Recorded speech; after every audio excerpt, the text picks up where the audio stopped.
Pernah nggak sih ngerasa waktu tuh lari kenceng banget, tapi kita malah makin santai dan lalai? Nah, hari ini kita akan mengupas sebuah pengingat yang luar biasa kuat dari Al-Quran, yaitu Surah Al-Anbiya, atau para nabi. Surah ini nggak pakai basa-basi, langsung dibuka dengan sebuah alarm yang kenceng banget. Ayat ini seolah-olah teriak, "Hei, bangun! Hari perhitungan tuh udah deket banget, tapi kenapa kalian masih sibuk sendiri dan nggak peduli?" Dan kalimat pembuka inilah yang jadi fondasi buat semua yang akan kita bahas. Jadi kita akan bedah ini lewat 4 tema utama. Kita mulai dari peringatan yang mendesak ini, terus kita lihat gimana satu pesan yang sama disampaikan oleh banyak nabi, lanjut kita cari tanda-tandanya di alam semesta, dan diakhiri dengan gambaran perhitungan yang tak terhindarkan. Oke, kita masuk bagian pertama, peringatan mendesak. Inti masalahnya sebenarnya simpel, tapi ngena banget. Kita sebagai manusia sering banget, gampang banget teralihkan. Ada sebuah kenyataan besar yang makin dekat, kita malah asyik sama hal-hal lain. Terus, gimana reaksi orang-orang pas diingetin? Bukannya mikir, malah nyerang yang bawa pesan. Mereka bilang, "Alah, dia kan cuma manusia biasa aja," atau "ini mah ngarang doang," bahkan sampai bilang dia itu penyair gila. Taktik klasik banget kan? Kalau nggak suka sama pesannya, ya udah serang aja pembawanya. Lalu, surah ini ngajak kita buat ngaca ke sejarah. Pertanyaannya tuh tajam banget. Orang-orang sebelum kalian itu hancur karena nggak percaya. Emangnya kalian pikir kalian bakal beda?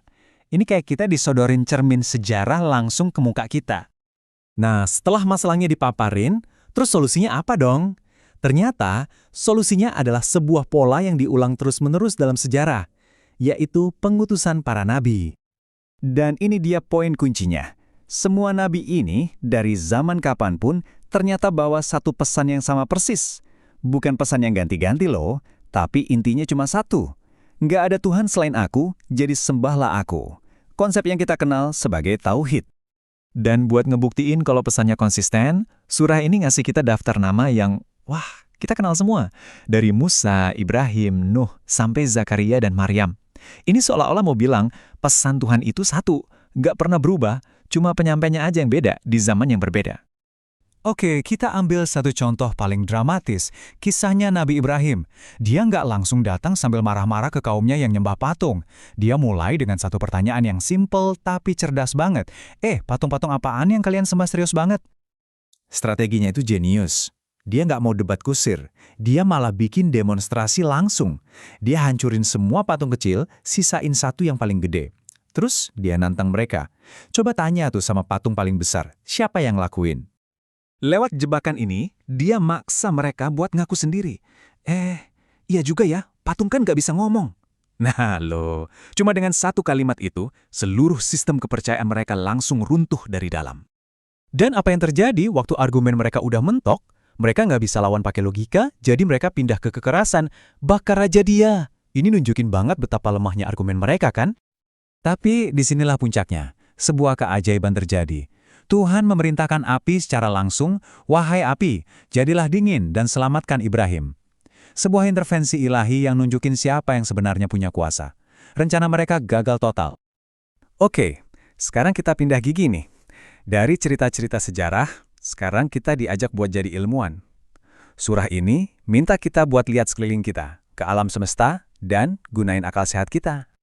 Coba deh lihat buktinya. Langit dan bumi yang katanya dulu satu terus dipisahin. Setiap makhluk hidup itu asalnya dari air. Gunung-gunung yang bikin bumi stabil. Langit yang jadi atap pelindung. Semua ini bukan kebetulan. Ini semua adalah tanda-tanda adanya perancang yang super cerdas. Bukti yang terbuka buat semua orang lihat. Logikanya sederhana banget. Coba bayangin kalau ada banyak sutradara yang ngatur alam semesta. Pasti kacau balau kan? Yang satu mau matahari terbit dari barat, yang satu lagi dari timur. Tapi nyatanya, alam semesta ini teratur dan harmonis. Nah, keteraturan inilah yang jadi bukti kalau pengaturnya cuma ada satu. Dan disinilah kita balik lagi ke titik awal, perhitungan akhir. Peringatan di awal surah tadi sekarang bukan lagi sekedar peringatan kosong. Sekarang, peringatan itu udah didukung sama bukti dari sejarah para nabi dan bukti dari alam semesta. Surah ini ngingetin kita dua hal yang absolut, yang pasti kena ke semua orang, gak peduli siapapun dia. Pertama, setiap yang hidup pasti mati. Dan kedua, hidup ini dengan semua senang dan sedihnya, itu adalah ujian. Dan ujung-ujungnya kita semua akan kembali kepadanya. Dan hari perhitungan itu digambarkan bukan kayak pengadilan yang serampangan. Akan ada timbangan keadilan yang super presisi. Nggak akan ada yang dirugikan sedikit pun. Bahkan perbuatan sekecil biji sawi pun itu bakal dihitung. Keadilan yang mutlak. Terus, hasil dari timbangan itu apa?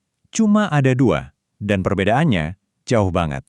Di satu sisi, ada mereka yang disambut oleh para malaikat. Di sisi lain, mereka yang jadi bahan bakar neraka bareng sesembahan mereka. Kontrasnya benar-benar hitam dan putih. Jadi, setelah semua penjelasan panjang lebar ini, pesannya ditarik lagi ke intinya. Tuhanmu itu adalah Tuhan yang esa. Lalu, pertanyaannya dilempar langsung ke kita. Jadi gimana?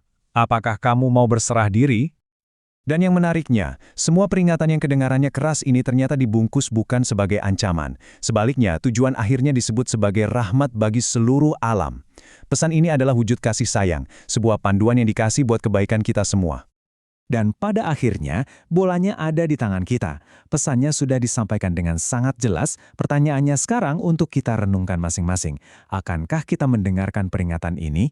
Ini adalah pertanyaan tentang pilihan dan tentang tanggung jawab kita.